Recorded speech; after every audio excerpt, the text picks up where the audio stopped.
Bonjour les enfants, bonjour les mamans, bonjour à toutes les mamans, bonjour tout le monde. Donc, وعدتكم البارح باش نديروا la correction تاع هذاك le sujet que j'avais publié hier. Donc, aujourd'hui, on va faire la correction ديالو. D'accord, donc ندير لكم une vidéo ومن بعد je vais scanner ونحطها لكم avec la correction باش هكذايا اللي يحب يمبريميها واللي يحب يشوفها تكون plus claire et plus nette. Voilà, donc on va commencer par lire d'abord le texte. Le titre du texte, alors, une gazelle blessée. D'accord? Donc ça, c'est le titre du texte. Au zoo, les enfants regardent une gazelle allongée par terre. La gazelle a l'air blessée. Elle est blessée à la tête ou à la patte.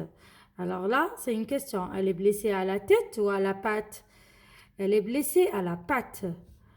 Qui est cette femme à côté d'elle? C'est la vétérinaire. C'est elle qui la soigne. Pauvre petite gazelle. D'accord? Donc, compréhension de l'écrit. هنا compréhension de l'écrit. شوفوا إذا فهموا تلاميذ فهموا les élèves, ils ont compris le texte. Donc, en faisant quoi? En leur posant des questions de compréhension. هنايا نحن نطرحوا عليهم أسئلة باش يشوفوا إذا فهموا النص. Où sont les enfants?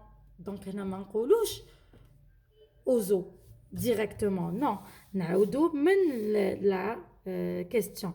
D'ailleurs, aux zoo. Les enfants regardent une gazelle. Donc, où sont les enfants? نعودوا منا.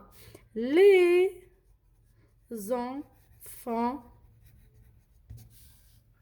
sont au zoo.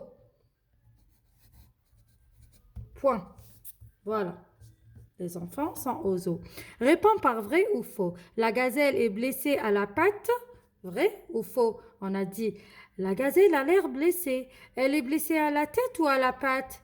Elle est blessée à la patte. Donc, c'est vrai. J'écris vrai. La gazelle est blessée à la tête. On vient de dire que la gazelle est blessée à la patte. Donc, c'est faux. Voilà. Relève du texte. Un animal. Allez, maintenant, l'animal.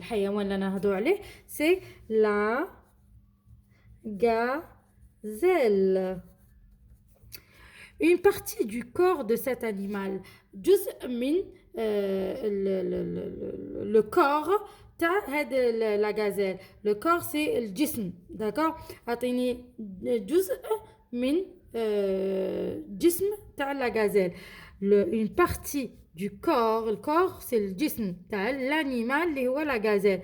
قلنا لهنايا هضرنا على les pattes, هضرنا على la tête. On va mettre la tête. C'est une partie race, il fait partie du corps de la gazelle. Un adjectif épithète. Donc انا ما على باليش اذا كامل داروا هذا l'adjectif épithète وشنو هو. L'adjectif نعرفوه كامل باللي هي الصفة. D'accord? Donc l'adjectif épithète c'est l'adjectif اللي اذا نحيناه par exemple من الجملة ماهوش حيأثر على هذيك الجملة. فهمتوا؟ دونك ويلا اذا بدلناه بحاجه واحده اخرى نوتر ادجكتيف بصفه واحده اخرى ما راحش ياثر اوسي. vous avez compris. Donc de 1 un adjectif épithète باش نقدروا نعرفوه هو un adjectif اللي on peut le supprimer où la phrase elle garde le sens. Le sens de la phrase ne va pas changer. Ou là, de 2, on peut le remplacer et la phrase aussi garde toujours le même sens. Donc, وراه هنايا un adjectif épithète نقدروا نقولوا alors اللي نقدروا le supprime نقدروا نقولوا une gazelle allongée par terre, une gazelle allongée par terre. Donc, on va aller voir un autre. C'est la vétérinaire. C'est elle qui la soigne. Pauvre petite gazelle. هنا لو كان نقولوا pauvre gazelle. Est-ce que ça garde le même sens? Oui, ça garde le même sens. Donc هنا petite. Elle est comment la gazelle? Elle est petite. Donc لو كان نحي petite نقول pauvre gazelle كيف كيف. D'accord? Donc هنا il y a petite un adjectif épithète.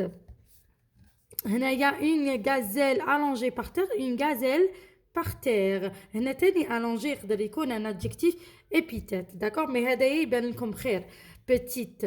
D'accord? Un pronom personnel. Où je connais le pronom personnel, c'est je, tu, il ou elle au singulier, nous, vous et il ou elle au pluriel. Donc, on va نشوفوا هنايا واش كاين elle.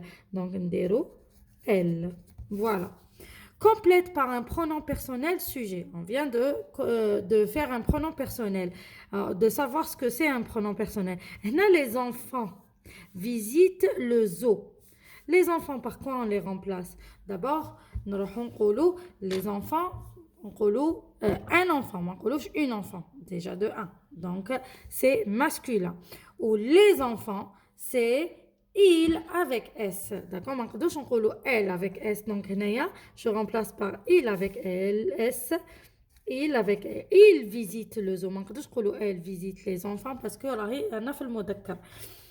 Entoure le verbe, puis trouve son infinitif dans la phrase suivante. Elle a une patte blessée. D'accord? Donc, le verbe, on a l'action. L'action, elle a une patte blessée. C'est avoir. L'action, c'est a. A, c'est un verbe. Et c'est le verbe avoir à l'infinitif. D'accord? Comme par exemple, comme je mange. Mange, c'est le verbe. Et l'infinitif tao, c'est manger. ER à la fin. J'ai fini mes devoirs. Fini, c'est le verbe. Et à l'infinitif, c'est finir. D'accord? La gazelle a une petite queue et deux cornes noires. La gazelle, c'est féminin. Ça, wahda. Une gazelle. D'accord? Une. Donc, petite. نزيدو E. Que et deux cornes. Deux cornes, c'est une corne et c'est plusieurs. D'accord? Deux. Qui connaît plus deux, nous l'ouvre le pluriel. Et une, je mets une parce que c'est au féminin. Donc, noir, je rajoute le E tal féminin et je rajoute le S tal pluriel. Voilà les enfants, pour le devoir, il est très facile. Comme la compréhension, plutôt la production écrite, elle a le lien. J'ai partagé le groupe Ntari, j'ai partagé plusieurs expressions écrites, elle a plusieurs animaux. Donc, maintenant, l'expression écrite, le lion. Donc, le lion est un animal sauvage. Écris un paragraphe de 4 à 5 phrases pour décrire cet animal. Et toi, comme une boîte à mots. Donc, vous allez vous référer à ces mots-là. Aussi le paragraphe sans oublier d'utiliser le verbe être et avoir au présent et la troisième personne du singulier. La troisième personne du singulier, c'est il ou elle au singulier. D'accord? Allez, je vous dis au revoir les enfants. J'espère que vous avez compris. Si vous avez des questions, n'hésitez pas à me les laisser dans les commentaires et sans oublier de mettre les partages. D'accord? Je compte sur vous les enfants et je compte sur les mamans. N'oubliez pas de partager la vidéo. Merci.